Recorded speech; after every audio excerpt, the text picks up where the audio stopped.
Hai, kembali lagi di channel YouTube aku di Diadara. Oke, pada kesempatan kali ini aku bakalan bahas tentang pertukaran mahasiswa dan ke luar negeri. Dan di sini aku bakalan cerita pengalamanku selama ikut pertukaran, dan nama pertukarannya itu International Credit Transfer. Oke, kita mulai. Oke, jadi aku bakalan ceritain garis besarnya dulu. Aku ikutan program apa? Aku ikutan program International Credit Transfer dari Kemendikbud. Jadi ini merupakan program resmi dari pemerintah dan mungkin kurang familiar di mata orang-orang, tapi ini beneran resmi dari Kemendikbud. Dan untuk universitasku sendiri itu bekerja sama dengan beberapa universitas di luar negeri. Di antaranya adalah Tarlac Agricultural University, kemudian ada Iloilo Science and Technology University, dan aku alhamdulillah keterimanya di Iloilo atau I1 mereka nyebutnya. Oke, jadi aku bakalan cerita gimana pengalamanku selama ikut pertukaran mahasiswa di Filipina. Jadi di sana itu banyak banget budaya-budaya yang sedikit berbeda dengan perkuliahan di Indonesia. Yang pertama itu dosen-dosen di sana itu menurut aku jauh lebih santai daripada dosen di Indonesia, di mana ketika mahasiswa Indonesia itu pasti harus menghubungi dosen itu di hari dan jam kerja, tapi dosen di sana itu fleksibel, mereka bisa dihubungi kapanpun asalkan masih dalam batas wajar, misalkan jam 7 malam itu masih it's okay, dan hari Minggu pun itu juga masih bisa menghubungi mereka via chat atau apapun itu. Dan dosen-dosen di sana itu ramah banget, mahasiswanya juga ramah banget, mereka sangat welcome, terus juga uh, friendly banget lah pokoknya. Jadi mereka nggak kayak membeda-bedakan, oh ini anak pertukaran, ini dari negara lain, ras lain atau apapun itu, tapi mereka tetap menyamaratakan atas mahasiswa asli maupun mahasiswa pertukaran. Nah, oke.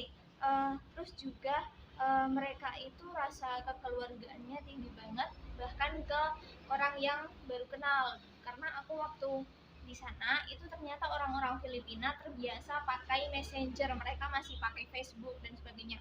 Dan mereka itu belum kenal WhatsApp. Justru mereka ketika aku mulai masuk ke kelas mereka, mereka menyesuaikan ke aku, jadi aku kayak terharu banget. Mereka yang malah menyesuaikan ke aku, harusnya aku yang menyesuaikan mereka. Mereka pada download WhatsApp, dan uh, mereka nggak pernah gunain WhatsApp kecuali untuk keperluan kelas. Jadi mereka benar-benar bela-belain download WhatsApp cuma buat menyesuaikan ke diriku aja gitu.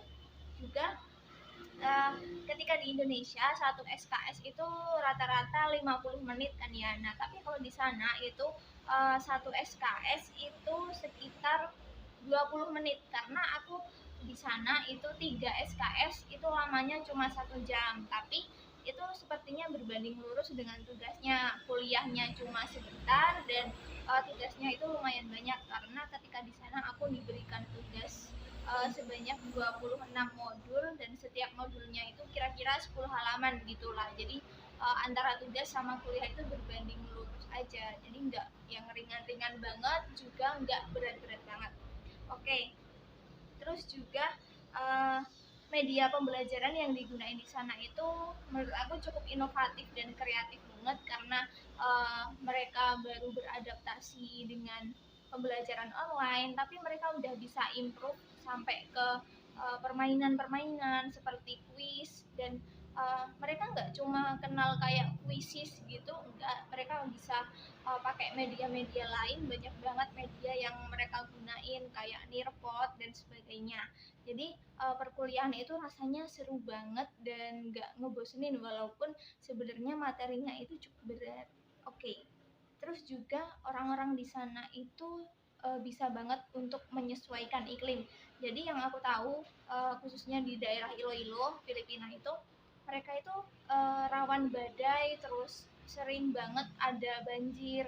Nah, dampak dari adanya badai sama banjir ini, mereka sering banget mengalami pemadaman listrik, karena sering terjadi konsleting dan sebagainya, tapi mereka tetap bisa beradaptasi gimana caranya perkuliahan itu tetap berjalan semestinya, meskipun nggak secara sinkronus. Jadi dosennya itu kadang kasih record dia ngajar, kemudian mahasiswanya disuruh nonton dan sebagainya.